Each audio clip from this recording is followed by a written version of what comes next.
Sasa maelekezo yangu kwenu wakuu wa mikoa, Kanali Yahya Ramadhan Kido nimekupanga Kagera, na Kanali Donald William Msengi wewe utakwenda Mtwara. Hii ni mikoa muhimu ya kimkakati kwetu, lakini pia ulinzi na usalama wa nchi yetu.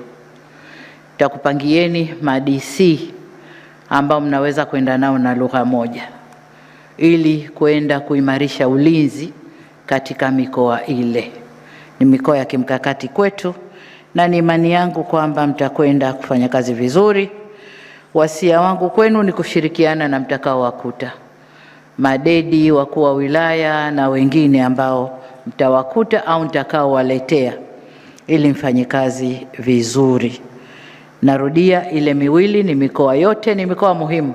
Ile miwili ni mikoa ya kimkakati kwa usalama wa nchi yetu, na ndio maana nimetoa makanali jeshini, nimewapanga huko.